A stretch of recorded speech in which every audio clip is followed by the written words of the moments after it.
O poder de Deus. O que é? O que consiste o poder de Deus? Romanos capítulo 1, versículos 16 e 17 diz assim: porque eu não me envergonho do Evangelho de Cristo, pois é o poder de Deus para a salvação de todo aquele que crê, primeiro do judeu e também do grego, porque nele se descobre a justiça de Deus de fé em fé. Como está escrito, o justo viverá pela fé. Vimos aqui que o Evangelho é o poder de Deus e Jesus nos deu uma ordem: ide e pregai o Evangelho, lembra? Ide e pregai o Evangelho. E o Evangelho é o poder de Deus. Sabemos também que a palavra Evangelho significa boas novas. Então nós temos essa responsabilidade de irmos e pregarmos as boas novas, ou seja, dar boas notícias. Essa é a nossa missão, pregarmos o Evangelho, darmos as boas novas, as boas notícias. João 3,16 diz que Deus amou o mundo de tal maneira que deu o seu Filho unigênito para que todo aquele que nele crê não pereça, mas tenha a vida eterna.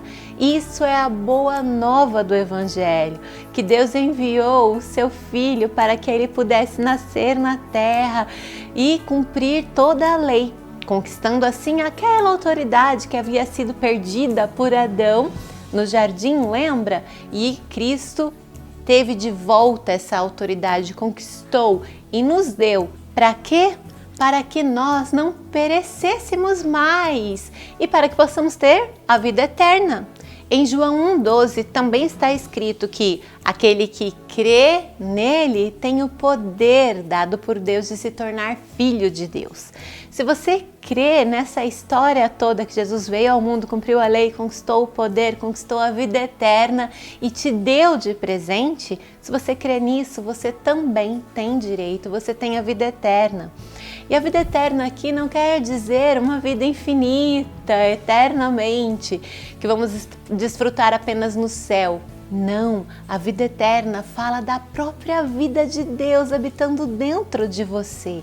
Imagine isso, a vida do próprio Deus eterno habitando dentro de você, por meio do Espírito Santo.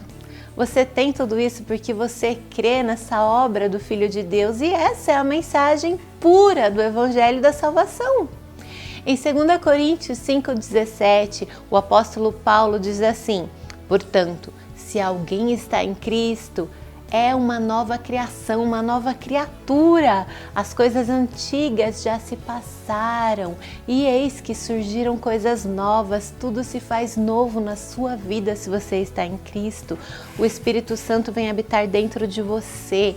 O Evangelho, boas novas, isso é o poder de Deus. Isso é tão poderoso porque o Evangelho traz salvação, quebra cadeias, liberta pessoas, te dá uma vida plena. A esperança do mundo é o Evangelho, é esse o poder de Deus. Continuando este texto, no verso 18, nós lemos assim: tudo isso provém de Deus, foi Deus quem deu, que nos reconciliou consigo mesmo por meio de Cristo. E nos deu o ministério da reconciliação. Ele fez novamente essa aliança conosco por meio da obra de Cristo. Lembra que Adão havia perdido a comunhão com o Pai?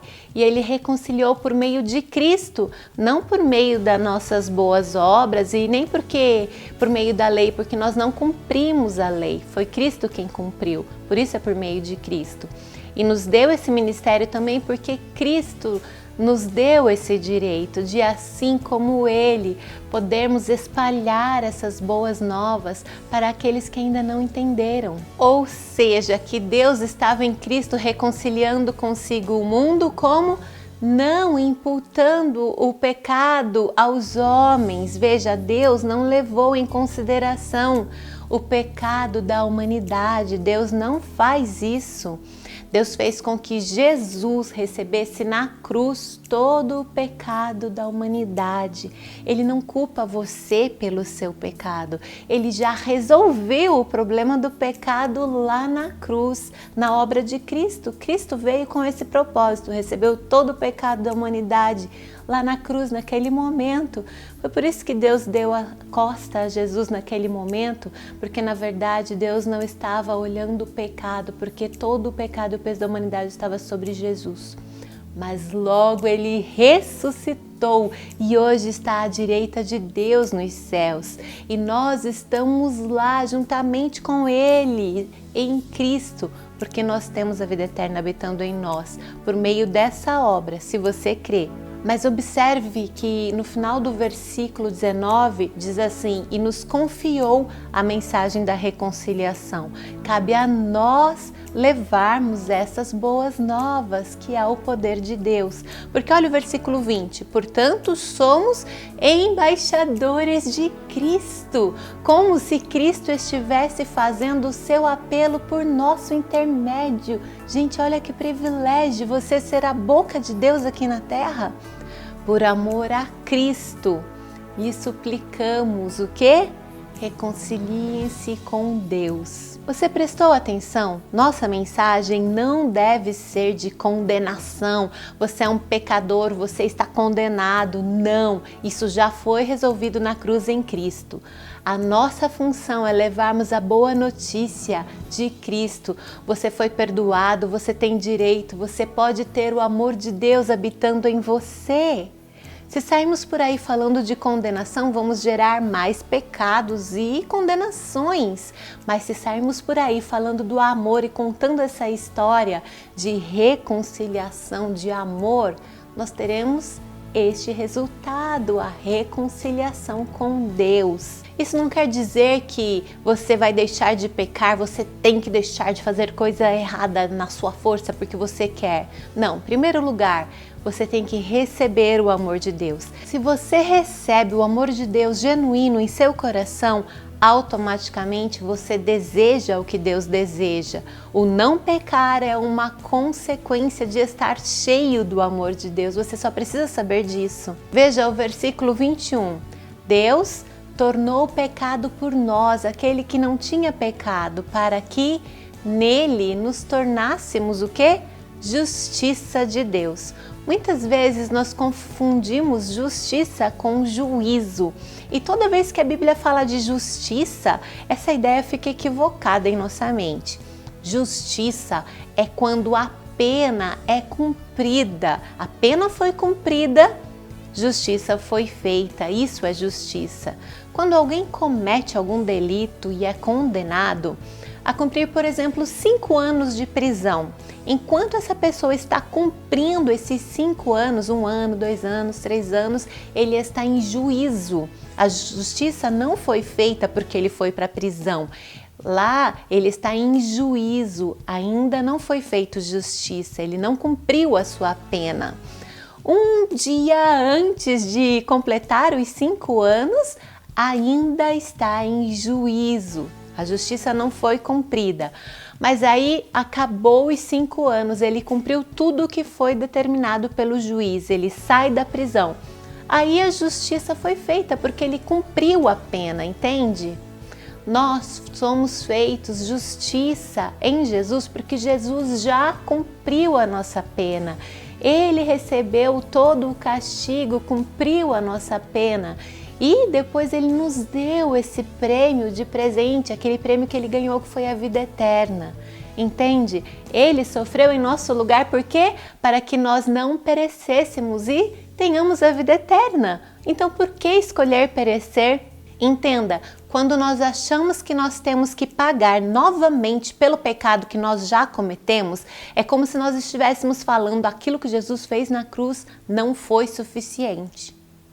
Se você disser para alguém que essa pessoa vai receber uma punição de Deus por causa de algum pecado que ela cometeu, você está querendo dizer que Deus é injusto, porque Deus já cobrou o pecado na vida de Jesus na cruz e esse mesmo pecado será imputado na vida dessa pessoa.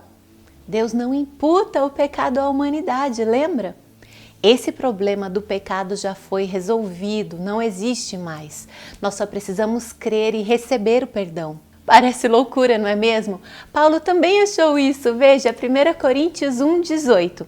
porque a palavra da cruz é loucura para os que perecem, mas para nós que somos salvos é o poder de Deus, são as boas novas.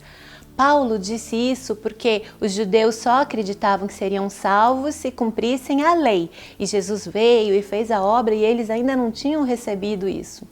E os gregos acreditavam que seriam evoluídos por meio da inteligência, da sabedoria humana, da filosofia. Mas olha o que Paulo diz nos versículos 22 e 23.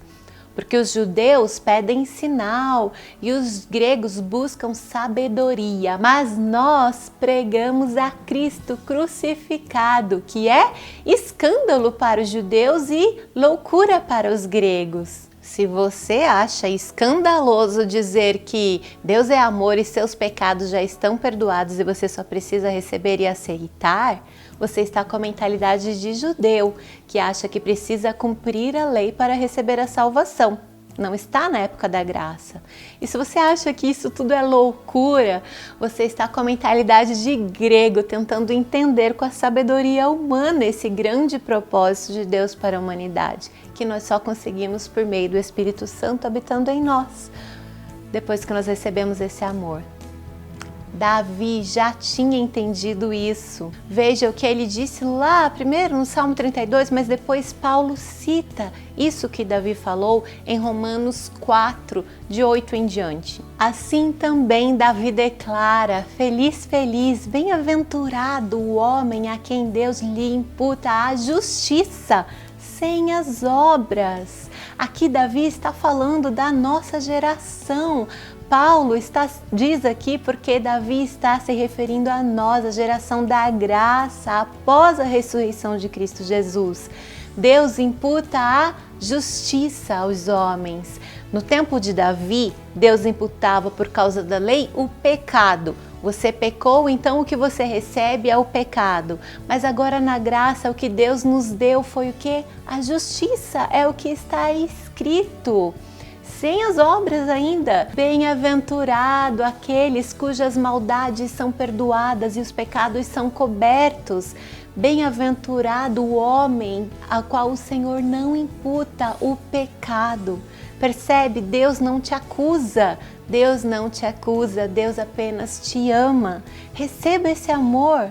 Assim como no nosso sistema falho, uma pessoa não pode ser condenada por um crime e cumprir uma pena 2 vezes pelo mesmo crime. Assim também, Jesus já veio, já cumpriu a pena pelos seus pecados. Não existe como você cumprir a pena por isso que já foi feito por Cristo. Entende? Quanto mais você conhecer da vontade de Deus, da palavra de Deus, você vai conhecer quem você é em Cristo, como Deus te vê através da ótica dele. Você vai conhecer tudo aquilo que você tem direito. Essa história de pecado na sua vida vai ser apenas passado. Você só vai desejar cada dia mais estar perto de Deus e desfrutar da presença dele. Continue abençoado.